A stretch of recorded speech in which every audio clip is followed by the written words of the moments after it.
শীতের ছুটিতে একটাও টিকিট জোগাড় করতে পারলাম না, বারাণসীর টিকিটটাও কনফার্ম হলো না, তাই সবশেষে এখানে এসে হাজির। পছন্দ পছন্দ কোথায় যাচ্ছি জানো? কোথায়? না এখনো জানো না, সারপ্রাইজে থাকবে। মা বাবা কাউকেই বলিনি যে আজকে কোথায় যাচ্ছি। স্প্ল্যানেডে ওয়েস্ট বেঙ্গল ট্যুরিজমের অফিসে এসে হাজির, আর তারপরে এই সেই জায়গা। কলকাতায় ডাবল ডেকার বাস আর নেই বললেই চলে, কিন্তু এখনও ওয়েস্ট বেঙ্গল ট্যুরিজম থেকে একটি বাস কলকাতা হেরিটেজ সাইটগুলোকে ঘুরিয়ে দেখায়। ঠিক করলাম যখন কোনো টিকিটই পাইনি, কোথাও যখন ঘুরতেই যাওয়া হলো না, তাহলে বাসে বসে কলকাতায় কি ঘুরে দেখি। বাবা মাঝে মাঝে বলে, এত জায়গা তো ঘুরছি, কলকাতা কবে ঘুরবো, কলকাতা ঘুরে দেখি।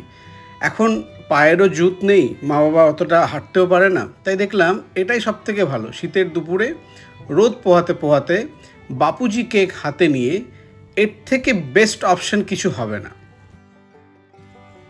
ওয়েস্ট বেঙ্গল ট্যুরিজমের ওয়েবসাইট থেকেই বুক করা যায়, আপনি উপরে বা নিচে থাকতে পারেন। আমাদের ওঠার সাথে সাথেই টুপি পরিয়ে দিল, মানে ওয়েস্ট বেঙ্গল ট্যুরিজমের একটা করে ক্যাব দিল। আমি ওঠার আগেই বাপুজি কেক নিয়ে নিয়েছিলাম, কথাটা কিন্তু মিথ্যে বলিনি। হেরিটেজ ট্যুরে যাচ্ছি আর হেরিটেজ বাপুজি কেক থাকবে না, সেটা কি হয় নাকি?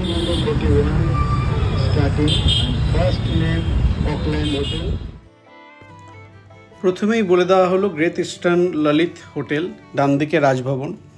সেখান থেকে স্প্ল্যানেডের মুখ থেকে ডান দিকে ঘুরবে, মানে আকাশবাণীর দিক দিয়ে ওখান থেকে টার্ন নিয়ে আমাদের ফার্স্ট ট্যুর। এখানে ইডেন গার্ডেনকে দেখিয়ে দেওয়া হলো, একে একে বলে দেওয়া হচ্ছে যে স্টোরি বা যে কোনো হিস্ট্রিক্যাল যে ইনসিডেন্টগুলো। আকাশবাণী ভবন, এখান থেকে আবার ডান দিকে টার্ন নিল, নিয়ে আমাদের সামনে প্রথম stop Kolkata high court, famous Kolkata high court. ये पहले था ইস্টার্ন কমান্ড হেডকোয়ার্টার। এখানে কিন্তু মাথায় তার লাগার খুব চান্স থাকে, তাই বলা হয় আপনারা বসেই থাকবেন। প্রথম স্টপ হচ্ছে এই যে সেন্ট স্টিফেন্স চার্চ। আপনারা নামবেন, আমরা একসঙ্গে চার্চ দেখতে দেখতে শুনতে শুনতে। মা নিচে নামলো না, আমরা নিচে নামলাম। ওরা প্রথমে দাঁড়িয়ে এই চার্চ সম্বন্ধে বিভিন্ন রকম স্টোরি বললো, যে নিচে এখানে বিভিন্ন রকম ঘুলঘুলি আছে যাতে এয়ার সার্কুলেশন হয়। এটা কিন্তু কলকাতার মধ্যে সেকেন্ড টোলেস্ট চার্চ। ফার্স্ট কোনটা? ফার্স্ট হচ্ছে অ্যালুমিনিয়াম চার্চ, যেটা বড়বাজারে আছে। সেকেন্ড এটা, আর থার্ড হচ্ছে সেন্ট পলস ক্যাথিড্রাল, যেটা কলকাতার মধ্যে এখনও টোলেস্ট চার্চ। দুদিন আগেই বড়দিন গেছে, তাই চার্চের ভেতরটা একটু ফাঁকা, কিন্তু এখনও এখানে বিভিন্ন রকম সাজসজ্জা থেকেই গেছে, ক্রিসমাসের সাজসজ্জা। আমি, রুনি, পাপই, বাবা নামলাম। মা হচ্ছে গাছের উপরে, মানে দোতলা বাসের উপরে বসে আছে, এখানে যীশুখ্রিস্টের জন্মস্থান মানে সাজানো হয়েছে আর কি। আর এই সেই সুদৃশ্য চার্চ। চার্চের ভেতরটা একটু অন্যরকম, এটাকে চার্চ কা মিউজিয়াম বলতে পারেন, কারণ ওয়ারেন হেস্টিংস থেকে শুরু করে তদানীন্তন ব্রিটিশ সাম্রাজ্যের অনেক হিস্ট্রিক্যাল জিনিসপত্র এখানে রাখা আছে, লাইক দেয়ার চেয়ার্স, দেয়ার আসবাবপত্র, জামা কাপড় এখানে আছে। टोटल 1505 भरे इसको लेके टोटल सोचिए, इसमें से छोटा से पियानो से कुछ अलग है। हाँ, पियानो की आवाज মোদি বাবু একটা বলবে, সাপোর্ট করবে, মিনিটস লিখবে, তারপরে আবার রাজ্যসভায় যাবে, এইসব ব্যাপার সবার ছিল, হয় এখন আগেকার দিনে এরকম ছিল। তা আগেকার দিনে যখন ব্রিটিশ ইউজ করেছিল, তখন এইখানে টোটাল দায়িত্বে ছিলেন ওয়ারেন হেস্টিংস। এবার ওয়ারেন হেস্টিংস যখন দায়িত্বে ছিলেন, তখন ওয়ারেন হেস্টিংস এই ঘরটাতে বসেন এবং কলকাতার অনেক সেই কী বলে বলেন। পরবর্তী স্টপ রাইটার্স বিল্ডিং, এবং এখান থেকে বিবাদীবাগের দিকে আমরা এগিয়ে যাচ্ছি। First 3-story building in Kolkata. First 3-story building in Kolkata. यहाँ विधान चंद्र राय, ज्योति बासु, बुद्धदेव भट्टाचार्य, ममता बनर्जी एक एक करके। এবার আমরা ওই রেজিস্ট্রি অফিসের পাশ দিয়ে যাচ্ছি, সামনে অ্যান্ড্রু চার্চ বিবাদীবাগের মোড়ে। এর উপরে যে ইগলটা দেখা যাচ্ছে, ওটা একটা রিসিভিং যন্ত্র হিসেবে ইউজ করা হতো, সেটা এখানে বলা হলো। সামনে টিপু সুলতান মসজিদও আছে। আমরা স্প্ল্যানেডের একদম মোড়টায়, এখান থেকে ডান দিক দিয়ে পার্ক স্ট্রিটের উপর দিয়ে নিউ মার্কেট দেখতে দেখতে আমরা চলে যাচ্ছি। নিউ মার্কেটের লোকজন শপিং ছেড়ে দিয়ে বাসটাকে দেখছে, বলছে এই বাসটা কবে চালু হলো, ডবল ডেকার বাস তো কলকাতায় নেই।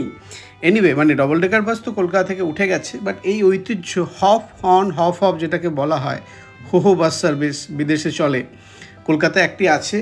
আরেকটু সুব্যবস্থা করলে বা এটা প্রচার পেলে হয়তো এই ট্যুরটা অনেক মাহাত্ম্য পাবে, অনেক ইন্টেনশন আর অনেক ইন্টারেস্টও গেইন করবে। যাই হোক, আমাদের এখান থেকে নিয়ে যাওয়া হলো ব্রিজের উপর দিয়ে পার্ক স্ট্রিটের কাছে। সেখান থেকে আমরা ভিক্টোরিয়া মেমোরিয়ালটা দেখলাম, রেস কোর্সের দিকেও এগিয়ে যাচ্ছি। বিভিন্ন যে ক্লাবগুলো আছে, Mohammedan sporting club, Mohun Bagan club, তাদের ক্লাব হাউসগুলো এখান থেকে দেখলাম। ঘোড়ার গাড়িগুলো এখানে দাঁড়িয়ে আছে, রেস কোর্সের মাঠ। এরপরে নেক্সট স্টপ হচ্ছে প্রিন্সেপ ঘাট। একদম মাহেন্দ্রক্ষণে আমরা প্রিন্সেপ ঘাটে গিয়ে পৌঁছলাম। মাহেন্দ্রক্ষণ কথাটা ভুল এখানে, বাট একদম মোক্ষম সময় বলাটা ভালো হবে। প্রিন্সেপ ঘাটের এই জায়গাটাকে কিন্তু ঘিরে দেওয়া হয়েছে, কারণ লোকজন যেভাবে এখানে সেলফি আর প্রি ওয়েডিং করেছে, জায়গাটাকে নষ্ট করে ফেলেছে। এই পুরো স্পটটায় আপনাকে কিছু কিছু ঘুরিয়ে দেখানো হবে বাস থেকে, আর কিছু কিছু জায়গায়, যেমন আমরা ওখানটায় স্টিফেন্স চার্চ, প্রিন্সেপ ঘাট, ভিক্টোরিয়া মেমোরিয়াল, এই জায়গাগুলোতে দাঁড়িয়েছি। এবং এখানটা একটা টি ব্রেক, যেটা কিন্তু প্যাকেজের মধ্যেই। পাপই এখানে 2 কাপ চা খেয়েছে মেয়ের মতো। এই 2 প্রজন্ম দাঁড়িয়ে চা খাচ্ছে এখানে, আর পাপই এখানে বন্দুকে গুলি তাক মারছে। মা তো এগুলোতে এক্সপার্ট, পাপই উইনারও হয়ে গেছে। মা এটার বরাবরই ভালো ফাটায়। ব্রতচারী ট্রেনিং মা এককালে করেছিল, এনসিসি ক্যাডেটের ট্রেনিং, সেখান থেকে। এই দেখুন, এক্ষুনি ফেটে যাবে, ফট। আমি আবার উপরে বাসে গিয়ে বসলাম, বাট এত ঠান্ডা লাগছে, ভাবলাম গঙ্গার হাওয়াটা নেব, কিন্তু গঙ্গা হাওয়া নেওয়ার মতো লাংস আমার আর নেই। ঠান্ডায় পুরো একদম যেটা হয় আউট হয়ে গেছে। তাই আমি নিচে এসে বসলাম। বাবা মা সবাই, পুরো ট্যুরটার যত লোকজন ছিল সবাই এসে বসলো। Next stop Eden gardens park. এই যে পার্কের এন্ট্রি ফিস, এগুলো কিন্তু প্যাকেজের মধ্যেই ধরা থাকে। তো মোটামুটি 500-600 টাকার মতো পড়েছিল, এক্স্যাক্টলি আমার এখন মনে নেই। বাট এটা হাফ ডে চলে, দুপুর 2টো থেকে শুরু হয়, সন্ধ্যে 6টা পর্যন্ত চলে। লাস্ট স্টপ হচ্ছে ভিক্টোরিয়া মেমোরিয়াল, যেখানে আপনাকে টিকিট কেটে দিয়ে দেওয়া হবে। আর এই ইডেন গার্ডেন্স পার্কের ভিতরে এই প্যাগোডাটা, যেটা রেঙ্গুন থেকে নিয়ে আসা হয়েছিল, তুলে আনা হয়েছিল, এনে এখানে বসিয়ে দেওয়া হয়েছে। খুব সুন্দর জায়গাটা, এখানে পিকনিক চলছিল, আলাদাই ভাইব এখানে।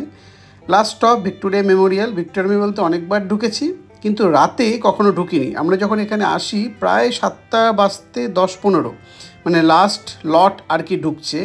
তাই সন্ধেবেলায় ফ্রি টিকিট, মানে প্যাকেজের টিকিটটা নিয়ে ভিতরে আমরা ঢুকলাম।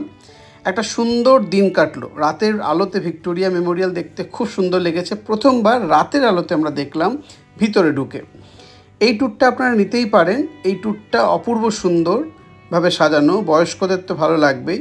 পুরো কলকাতা কিন্তু ঘুরে দেখায় না। আমার একটা রিকোয়েস্ট থাকবে, যদি এই ট্যুরটাকে আরও এক্সক্লুসিভ, এক্সটেন্সিভ করা যায়, মানে হোল ডে করলো, একটা ব্রেকফাস্ট ইনক্লুড করলো অথবা লাঞ্চ ইনক্লুড করলো, এবং কলকাতায় আরও স্পটগুলোকে দেখালো, তাহলে হয়তো আরও মাহাত্ম্য পাবে। এবং এটা যদি হফ অন হফ অফই করে, মানে পরপর বাসগুলো চলছে, আপনি স্পটে নামলেন, আবার স্পট থেকে উঠলেন, যেভাবে বাকি কান্ট্রিগুলোতে চলে। জিডি জ্ঞানের সাথে থাকুন, দেখতে থাকুন, সুস্থ থাকুন।